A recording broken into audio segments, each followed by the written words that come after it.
Let's compare the Switch OLED versus the Switch 2's screen. I'm trying to let go of the performance gains that we get with VRR. Yep. And I'm just trying to look objectively at the screens. Yes. And undeniably, the OLED looks like an OLED. It does indeed. Yes. Do you know what I mean? Yeah. It's contrasty. Yeah. It's got lots of blacks going on. Yes. The colour profile is entirely different. Totally different. Like totally looking at a different image. Yes. All right, pause the video there. This is an announcement, a special announcement, breaking news. Oh. No, it's just to tell you that this video is sponsored by our very favourite people, Savage Raven. Yeah. And now they've got some awesome accessories for the Switch 2, which you covered some in a recent video as well. They do a bunch of different types of grips for the Switch. They also do different cases that fit. They have really good, accessible, cheap, affordable options like the thumbstick grips, which thumbstick grips are amazing. My personal things. I've actually gone and bought these for every controller that I get. They are so good. They do convex ones. They do different types. I mean, it's like QVC, this ad. This is, yeah. And they also do the anti-glare screen protectors, which are my favourite after trying loads of different anti-glare ones. Lots of places put like heavy anti-glare and it really affects image quality. The Savage Raven ones are like just a bit of anti-glare to the point where it doesn't affect image quality, but it cuts out glare. It's my favourite thing to use on my screened devices. Love it. So if you want to see more from them, they are linked below, down in the link, and probably pinned comment and all that stuff. So check them out if you're looking for some Switch 2 accessories. And thank you, Savage Raven, for sponsoring this video. Thank you. Well, we are comparing this, just so everyone knows. What you're seeing on the Switch 2 is with the Switch 2 upgrade. Yeah. So that is included. I don't know if that changes. I think they must have. It must have. Yeah, it must have. There's some weird parts about it that I'll get to as well, like sharpening that's happening in one and not the other. Color profiles that are different. Yep. Just start with like your first impressions though. What was your gut instinct? Straight away, obviously OLEDs look better. It does. They're not as washed out in terms of. The LCD on the Switch 2 definitely looked a bit like lighter. Yeah. I don't want to say hazier, but almost, if that's a thing. On the Switch OLED, it was more vibrant. There was more color there. But there definitely seemed to be, like you said, a different color profile going on. Different color profile. I want to say the Switch 2 felt like it had a bigger peak brightness in this game. Yes. It felt brighter. Yeah. It's got the HDR upgrade. Yeah. Okay. Well, that does make a bit of sense. Yes. Especially when we turn the lights off in here, just so we can just the screens with the light. Switch 2 feels a lot brighter in this game. Mm-hmm. Not massively, but a noticeable difference. Yes. The color profile makes it really hard to go like totally side by side, but my first impressions was I missed the OLED a little bit. Yeah. Got to be honest. Yeah. For a visual representation on a still frame, then OLED is going to win. Absolutely. Right up until you pan the camera. And then I'm like, I'm glad the Switch 2's here. Yeah, because then you see the performance gains. But that's the thing. If you're just looking solely, like people... We've got a lot to say about OLEDs on handheld gaming devices. Yeah. And we always say why they're not a thing like on the higher end devices, and also why Nintendo didn't go for them. And we'll go through that again here today. But people just assume that we don't like OLED. That's not the case. And OLED is better for an image. If you could, in the dream world that we've said before, if you could have an OLED with VRR that actually works without flickering, then we're in dreamland, because that's the perfect scenario. Absolutely. OLED is objectively better to look at a still frame. Yes. Just beautiful to look at. And when we're looking at these two side by side, I'm struck again with that feeling of, God, OLED is nice. OLED is nice. And the Switch OLED, especially in Breath of the Wild, you can see the benefits of the OLED there. That color is so vibrant. Yeah. Even in the fog inside the cave, the starting cave, you can see it's got a color to it. Yeah. Whereas in the Switch 2, it's just like a white fog. Yeah. Whereas in the Switch OLED version, it's got like a almost teal look to the fog. So there is definitely more there. So I guess what we're actually saying is the sacrifice of that kind of 1% difference worth it for the performance gains we're getting with having a variable refresh screen in the Switch 2? Yeah. Because as soon as you do pan the camera or do any movements, you start to see not only the improved frame rate because we're playing the Switch 2 version, but just the smoothness of it. Yeah. And that's huge. Yes, I think it can make or break a game, When you think most people, because most games nowadays have a quality or performance mode. Yeah. And everyone said, Xbox and PlayStation have always said, everyone plays in performance mode. And what does that indicate? That people will take frame rate over image quality. I know I always will. Yes. Yeah. And that's the the trade-off we've got right here is the Switch 2 is the performance mode, effectively. And the Switch OLED is what you would dub the quality in terms of visual, like, for not fidelity, but like the color representation and the screen panel. The screen size is a big one. Yes. I'm so glad it's 7.9 now. Yes. And you're only reminded of that when you pick up like the OLED, which was bigger than the first Switch. But you pick it up and you go, Jenny feels like a toy. It feels like a toy. It looks like a toy. Yes. It looks like a Game Boy or something. This is like, that ain't it anymore. It feels awful. It's the Switch 2. Everything about it. It's really hard to be like just objective about the screen when the whole package is in front of you. It's like, God, it's so cheap and small and not that. Yeah, it really feels cheap compared, doesn't it? Which is weird because I've just been all hands-on for the Switch for the past week or whatever it's been.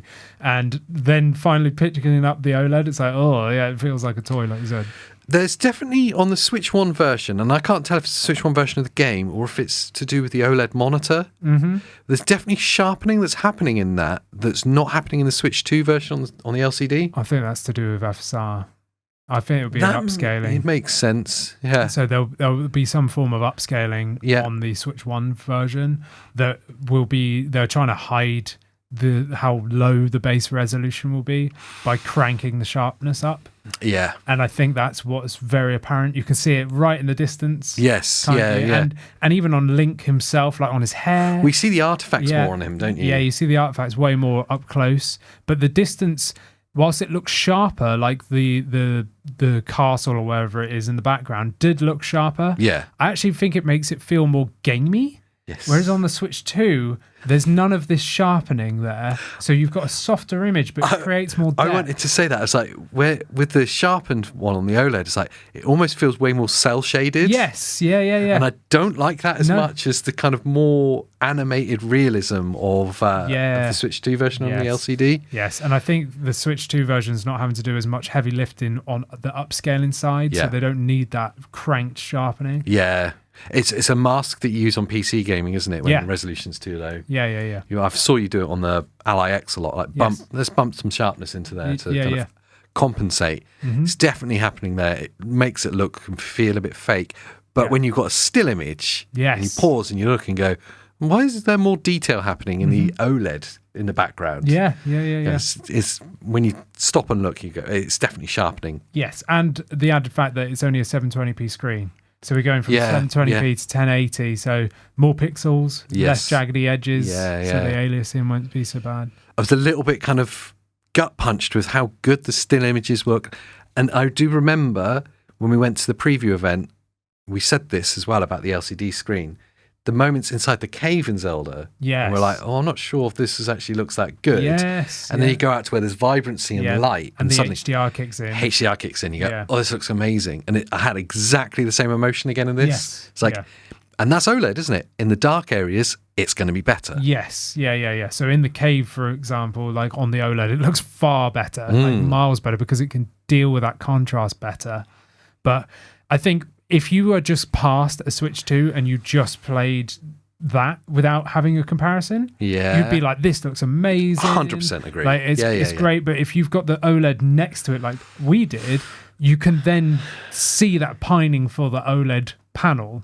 Yeah. It's like, I am pining for it. Yeah. And I mean, we love OLEDs. I mean, I've got 2 or 3 in my house that I will use as my main screens.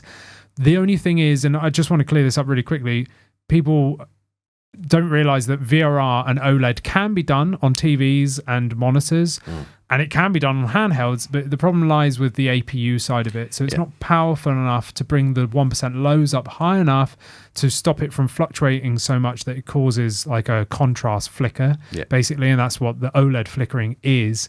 And that is why you won't get an OLED VRR panel on a 10-watt handheld. No. You won't even get it on the new Asus Xbox. Well, Asus have come out and said that they won't compromise on having VRR, and you can't have OLED panels with low wattage, low powered APUs. So it's just not going to happen.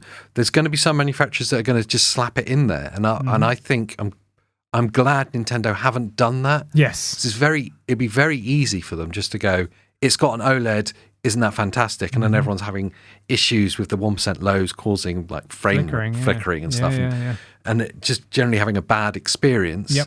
But not knowing what it is. Yes, exactly. Yes. I throw shade and question at Lenovo. Have got a device coming out soon that's got a VRR OLED panel. Yes. I don't know how they're expecting to do that, and I don't think. I'm worried that they're just slapping an OLED in it. Yes. Well, there you go. You wanted an OLED and you see it. Yeah, we're going to have to just wait and see on that front. But again, even Asus said that VRR is more important. And I totally agree. I would still choose, as much as I want to jump to the OLED because I will lean there and I get to play my Switch 2 on an OLED panel and I see the benefit of it. Yeah. I still, for a handheld use, will take VRR any day. And I'll just say it's just not communicated enough with people how important it is. OLED will grab the headlines because it's easy to understand and it's been around for longer. You see the difference. Yeah, as in like it's been around in consumer devices for longer. People understand what it is. Yeah. Because we've had OLED TVs rammed down our throats for so long. We haven't had VRR TVs rammed down our throats in like your local electronics store. Most people don't know what it is. No. So and Nintendo made such a big deal of the Switch OLED, like marketing wise, and it was such a big leap that removing it feels like a step backwards, feels like a compromise. Yes. Where in reality, the inclusion of a VRR technology in a 120 hertz panel is massively leaping forward. Yeah.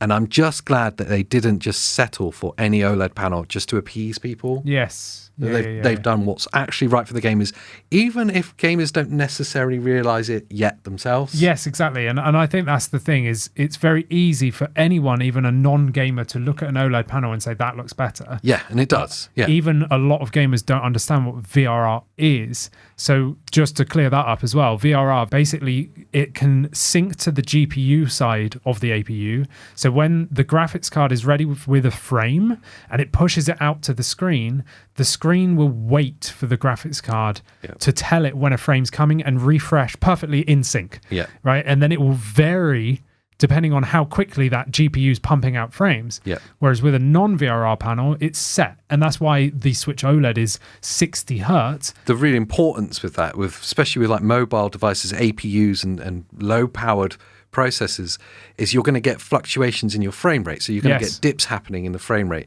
which if your screen doesn't synchronize to that, that's when you start seeing artifacts. The variable refresh compensates for that by synchronizing the refresh to whatever the GPU may be dipping or spiking to. Yes. So you get this smoothing out of your experience of the frames. Yes. Which, as an experience, you shouldn't notice. And if you're not noticing, then it's doing it right. It's doing it right, yes, exactly. And if anyone's seen where they've seen tearing on the screen, where you just literally see like a line across the screen, and it will even ripple down sometimes, that's where the GPU is outputting the frame out of sync to the refresh of the screen, or too many frames, and it's like oversaturated with it, then it will cause screen tearing. And it would be one of the most, and it is one of the most immersive breaking artifacts that you can have. That alongside with like frame holding and stuff, where you skip frames and stuff. It's that bad. So the fact that they've sacrificed OLED to have that technology in there, and that you're not going to notice it, is huge. You don't see any frame drip. I said drips, but I mean dips. I like frame drips. They're the best. You don't see any frame dips. You don't see any tearing. You don't see any stuttering, because the screen is refreshing in sync with the GPU, and that it's invaluable. And on a handheld device, like we said, it's like not a consistent experience. When the day comes that there's technology advanced enough to have variable refresh rate in an OLED screen powered by a low-powered processor without flickering, then it's going to be amazing. Yes. And we're all going to rejoice. And Nintendo definitely will put it in their latest handheld device. Oh, yeah. Because of course they will. Yes. But until then, if you're going to choose between the two, VRR is the best experience for gaming. Yes. OLED is the best experience to have a beautiful image. Yes. That's it. Yeah. But you've got to choose between one or the other on a handheld device. On a handheld, yes. The only way you can get around and have both is to spend like $2,000 on a PC that can pump out enough frames so that the 1% lows are high enough so that you don't get VRR flicker. Yeah. So that's the compromise you got. Smoothness or slightly better image quality from. But it felt colours. like a little bit like a love letter to the OLED doing this video, because I hadn't relived it in a long time. And looking back, I was like, God, I missed that panel. Yeah, it's really we all nice. do. We miss that beautiful image. Yeah, it's really nice. But we're not there. No. I'd much rather have a smooth experience. I would too. So I would definitely hold on though, because yeah. Nintendo may come out with one in the future, but not in the foreseeable. I don't think everyone's saying hold off for a Switch 2 OLED. We're not going to see that in the next 3 years. Not at all. No, I don't think so. No. But anyway, let us know what you think down in the comments down below. Do you miss the OLED? Are you happy VRR's here? Or do you like frame drips? Yes, let us know. All of which apply down in the comments down below. Whilst you're down there, make sure you like the video, subscribe for more Switch 2 and handheld gaming content. Yes. And what else could they do? Let us know if you like being in AJ's set. Ooh, yeah. We're in MySpace. Yeah. Not the old We're website. in 2005. We're on MySpace. Hey, look at the songs on my wall. That's it. And if you prefer Bebo, let us know by becoming a member, and then you can talk to us over on our private Discord. That's it. That's it. All Bye. right, bye.